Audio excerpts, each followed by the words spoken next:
పల్లవి వాళ్ళమ్మ అవని వాళ్ళ ఇంటికి వస్తూ ఉంటుంది. అది చూడగానే అక్కడ ఉన్న ప్రణతి అయితే, "నాన్న అత్తయ్య వచ్చింది" అని చెప్పేసయితే అంటూ ఉంటుంది. ఆ మాటలు వినగానే అక్కడ ఉన్న రాజేంద్ర ప్రసాద్ అయితే వాళ్ళ చెల్లి వైపు ఒక్కసారిగా తిరిగి చూస్తూ ఉంటాడు. ఇంతలో వాళ్ళ చెల్లిని తీసుకొని వచ్చి ఇంట్లో కూర్చొని పెడుతూ ఉంటాడు. అది చూడగానే అక్కడ ఉన్న పల్లవి వాళ్ళమ్మ మాత్రం, "అదేంటన్నయ్య ఈ వయసులో నువ్వు వదిన దూరం దూరంగా ఉండటం ఏంటి? ఆ మాత్రం తెలియదా మీకు? ఇద్దరూ కలిసే ఉండొచ్చు కదా! ఏం జరిగింది? ఎందుకు ఇన్ని గొడవలు జరుగుతున్నాయి మీ ఇంట్లో? అసలు నేనేంటో తెలుసుకోవాలి" అని చెప్పేసయితే అంటూ ఉంటుంది. ఆ మాటలు వినగానే అక్కడ ఉన్న రాజేంద్ర ప్రసాద్ మాత్రం, "ఇవన్నీ నీకెందుకులే అమ్మా" అని చెప్పేసయితే అంటూ ఉంటాడు. ఇంతలో అక్కడ ఉన్న పల్లవి వాళ్ళ అమ్మ మాత్రం, "లేదన్నయ్య ఇవన్నీ నేను తెలుసుకోవాల్సిందే. వదినని గట్టిగా అడుగుతాను. నువ్వు పద" అని చెప్పేసయితే రాజేంద్ర ప్రసాద్‌ని తీసుకొని వెళ్తూ ఉంటుంది. అది చూడగానే అక్కడ ఉన్న అవని అయితే ఒక్కసారిగా షాక్ అయిపోతూ ఉంటుంది. ఇంతలో అక్కడ ఉన్న పల్లవి వాళ్ళ అమ్మ మాత్రం, "లేదన్నయ్య నువ్వు నాతో రావాల్సిందే" అని చెప్పేసయితే అక్షయ్ వాళ్ళ ఇంటికి తీసుకొని వెళ్తూ ఉంటుంది. అది చూడగానే అక్కడ ఉన్న వాళ్ళందరూ అయితే ఒక్కసారిగా షాక్ అయిపోతూ ఉంటారు.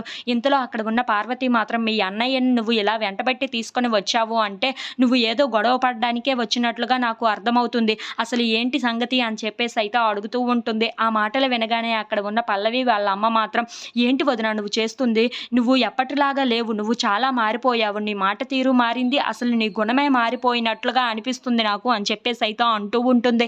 ఆ మాటలు వినగానే అక్కడ ఉన్న పార్వతి అయితే ఒక్కసారిగా షాక్ అయిపోతూ ఉంటుంది. ఇంతలో పల్లవి వాళ్ళ అమ్మ అవని దగ్గరికి వచ్చి, "అవని ఏంటమ్మా ఇదంతా? ఇలా ఉండేది కాదు కదా మీ ఫ్యామిలీ. ఇలా మళ్ళీ ఇప్పుడు ఏంటి ఇది ఇలా జరుగుతుంది" అని చెప్పేసయితే అడుగుతూ ఉంటుంది. ఆ మాటలు వినగానే అక్కడ ఉన్న అవని అయితే చాలా బాధపడుతూ, "నాకు కూడా ఇలా జరగాలని లేదు పిన్ని. ఎందుకు ఇలా అయిందో నాకు అర్థం కావటం లేదు. మళ్ళీ మేము ఖచ్చితంగా కలుస్తాం" అని చెప్పేసయితే అంటూ ఉంటుంది. ఆ మాటలు వినగానే అక్కడ ఉన్న పార్వతికి చాలా కోపం వచ్చేసి, "ఏంటి మళ్ళీ కలిసేది? ఈ జన్మకు జరగదు అది" అని చెప్పేసయితే అంటూ ఉంటుంది. ఆ మాటలు వినగానే అక్కడ ఉన్న వాళ్ళందరూ అయితే ఒక్కసారిగా షాక్ అయిపోతూ ఉంటారు. "అవును నువ్వున్న చోట ఇన్ని గొడవలు జరగడానికి గల కారణం నువ్వే.